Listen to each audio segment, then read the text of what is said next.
What's going on YouTube? Roxas the Torterra here, and today we are bringing you another Pokemon Showdown battle.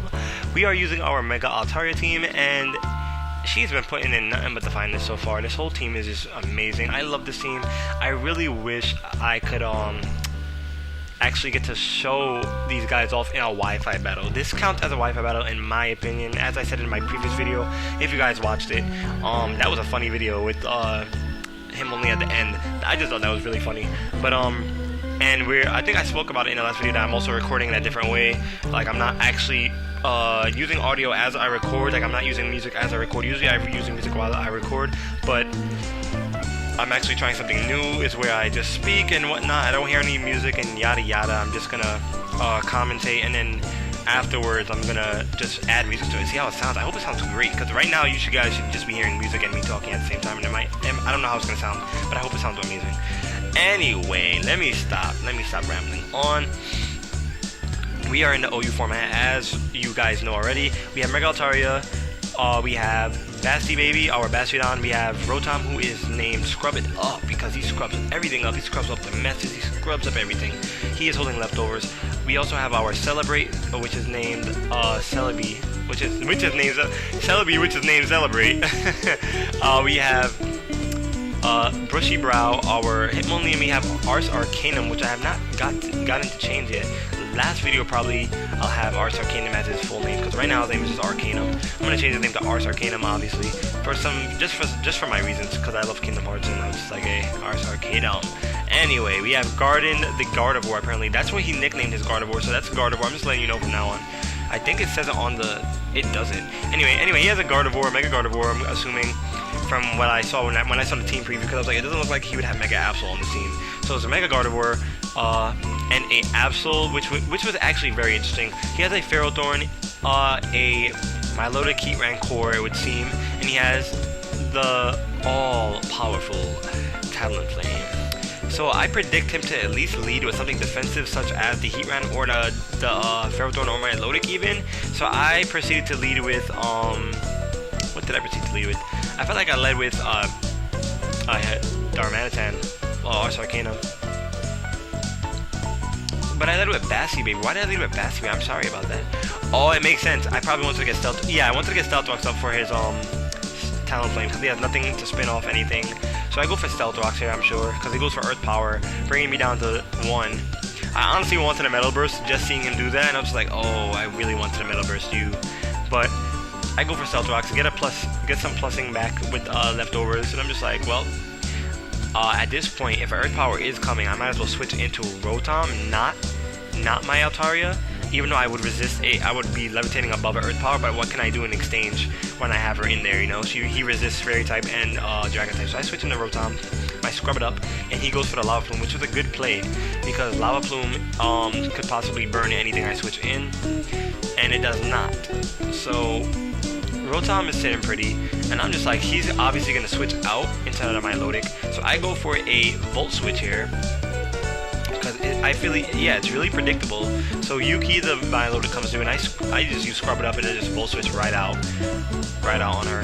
So I'm just like, it makes no sense to over-predict. It's the obvious prediction. If he didn't switch his Heatran, I would have just switched into Darmanitan, if he didn't switch out of his Heatran.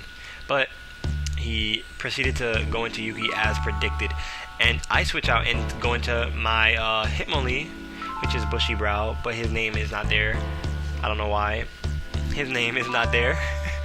He proceeds to go for the Protect, I believe, and I, on the other hand, went for a Close Combat, only to bait out a move, maybe a switch or bait out a move, such as Protect. So he goes for the Protect, and I actually go for Close Combat instead of Fake Out, so I could keep my normal gem for later on in the game, which is what I plan to do. So I go for Close Combat, he blocks it, and I'm just like, okay, so you have Protect. Now I know that you have Protect. That's good to know.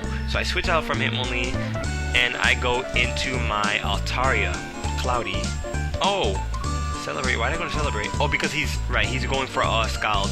So I go to Celebrate because of the Scalds, and he's doubled out, right? This is what had me confused, because he doubled out. He doubled out with me. We did a quick switch. The last Pokemon I had in was Hitmonlee, so I was like, why would you switch into Gardevoir? Even though she resists physical attacks such as Close Combat, because resisted, it's Fighting type, it would have did a good amount. So anyway, I go for the nasty plot as he Mega Evolved. I see that I'm faster than Gardevoir, and I'm like, oh, I forgot we do outspeed. So he's a Mega Gardevoir. He should outspeed me with Mega Gardevoir or speed tie with me, but he does not, in fact, do any of those things. So I get a +2 Giga Drain off on his Gardevoir, and it wasn't enough to take her out. So I was okay with this. I usually have a little setup thing with Celebrate, where I Baton Pass my buffs into Mega Altaria or the Rotom. It's a random set. It's not. It's just there for now. I'm gonna switch its EV spread up to a more offensive Celebi. So anyway, he knocks that out, and I'm just like, I'm gonna go into Ars Arcanum here because I can definitely knock out this Gardevoir. I outspeed with Choice Scarf, so I'm definitely gonna knock you out. But I predict him to switch, and I go for a Earthquake, and I'm just like, let's see if I'm correct about this prediction. And he does in fact go into the Heatran, and I was just like, that was an on-spot prediction. I can't believe he actually went into it. I can, because sometimes I do it. I could believe it, but sometimes I do it, but it doesn't always happen. The thing is, I went for Earthquake because it was one of my best choices. I could KO the Gardevoir, and even if he switches into something, it'll still get hurt very badly. He then proceeds to switch into Yuki, his Milotic, and I predict, of course, obviously, for him to go for a, water type move. So I switch out of Arcanum. Honestly, I think I could have taken out Yuki with Earthquake, but I feel like I wouldn't have. So I switched out and going to Cloudy, my Altaria. Beautiful Altaria. She's floating there with her two wings, her two cloudy wings. He goes for the Scald and does not snag a burn. So I'm, how would I say, I'm just super enthusiastic about that because he did not get a burn, even though I'm not physical set. So I do Mega Evolve at this point, and I go for a, I believe I went for a Hyper Voice here, yeah. So I go for Hyper Voice instead of Draco Meteor because I'm not yet ready to go for any moves such as Draco Meteor. He does go for the Toxic, and I'm just like, okay. Right here, I feel like he's going to Protect, so I could go for Roost, but I'm like, I don't know if he predicts me to do that. So I'm just going to go for a safe Draco Meteor, because if I go for Draco Meteor, it could hit his Absol, or his Talonflame, or his Ferrothorn. So I'm just like, oh, okay. He protects after all. I'm just like, oh, he protected. It's no biggie. It's no biggie. Go for the Draco Meteor. He protects. I'm just like, okay, that's fine. Now, at this point, I expect him to switch. I don't know who to switch into, who he's going to switch into, but I'm like, I really feel like it's going to be Ferrothorn, because now he sees I'm going for Draco. It's kind of a bait that I did on purpose. So I baited the switch in, and I go for a Rooster, because I feel like I could really bait him in. And he goes into Stem the Ferrothorn. His nickname for it is Stem. Interesting nickname. Interesting nickname. So I go for the Roost, and I'm just like, you really don't understand why I did that. You really don't understand. And I know he's going to stay in because he's confident about the typing. So I'm just like, here is why I wanted to bait you in, sir. This is very common on Mega Altaria, by the way. Fire Blast, bop. Nice and wreck Ferrothorn. So Ferrothorn falls apart to the Fiery Blast, and it just dies in the explosion of Fire Blast. And I was just like ecstatic because I not only destroyed his Heatran with an Earthquake, but I destroyed his Ferrothorn with a Fire Blast from Mega Altaria. So I was already super hype about that, and I was just like, you're doing your job. The team is doing its job. You make on-spot predictions, you get bopped. Those Pokemon on the opposite side are getting bopped when you make on-spot predictions like that. Just like, I know he's gonna say him because he resists Fairy and he resists Dragon, but it's a common thing to run Fire Blast on Cloudy. That's why I didn't understand why he stayed in, but I was just like, I know he's not gonna expect it. That's the only reason why I felt that I would win that. I would win it in that prediction. But even if he had switched out of, his best bet was honestly to stay into his Milotic and keep his Ferrothorn for later, I felt.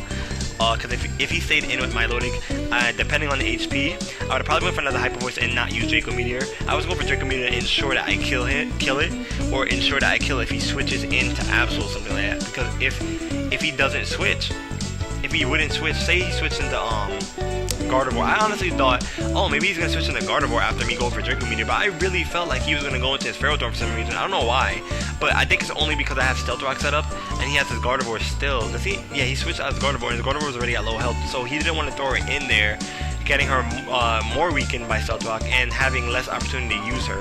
But then after that, I'm just like, he just forfeited after just me destroying the Ferrothorn. I was like, I do agree, that was quite the predictions that I've done.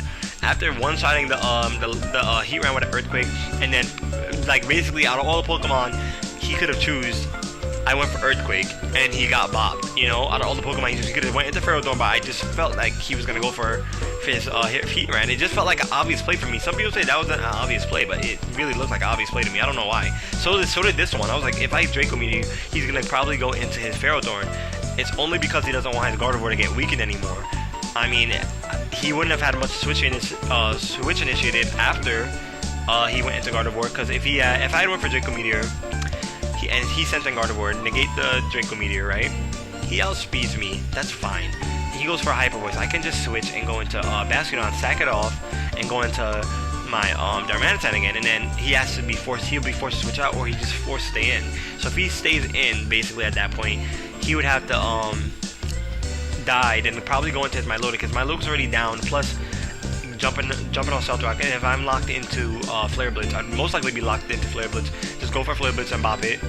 He can't easily go into his Ferrothorn, because I'm already rocking Flare Blitz, and then if he goes into his Talonflame, he's gonna go into it and get 50% points of damage because of the Stealth Rocks, and I'll probably just switch and go into Rotom. And then if he goes for Roost, then I guess I'm just over predicting everything right now. I'm just talking about what if predictions. That's how I battle sometimes. That's how I think. I think and I just go on and on and on to think about what you could jump off after that one prediction, you know? That's how I think, but you have to know when to think like that, because sometimes if you think about it too much, we do the obvious misplay, which is overthinking. You overthink and you overpredict, and then that's where you get your team bopped. But enough of me rambling, because I'm sure I'm not that I am not that, I don't know. I don't even know what I'm saying. It don't matter. We had a good battle. You guys saw what happened. I'm gonna get up out of here. Mock plus, I got a like button. Like and a friend, break it, destroy, do whatever you want. Just don't hit the dislike button. Just don't hit that dislike button, because it'll make me really sad if I see a dislike on the video. I just feel like, why? Why'd you do it? Why'd you do it? And leave some comments in the section below telling me what you enjoyed about the video. And subscribe if you guys are enjoying so far. I appreciate your support so far on the series, on the Showdown series. Even if you guys watch them and then don't like the videos, that sucks, but it's okay, because I understand you guys maybe forget, and that's fine. I mean, as long as you watched it and enjoyed it, that's all I need to see. And plus, if you guys leave comments, it really motivates me to make more content, because I get to see that you guys are enjoying it. You guys have to, you guys talk back. Like, I love Insurgents right now, my LP, because right now I see a lot of feedback from a couple of people that are subscribed, and we're talking and stuff, and I ask questions of days, and everyone answers it and stuff. So it feels like you guys are really enjoying what I'm bringing you guys. So it keeps me motivated to keep going hard with it. And just commentating and stuff in general is just really fun, and just enjoying the game with you guys. But anyway, I'm gonna get up out of here. Support is greatly appreciated. As you guys know, we are the Torterra squad. Let's keep going and become a bigger squad. But with that, I'm out. Bye.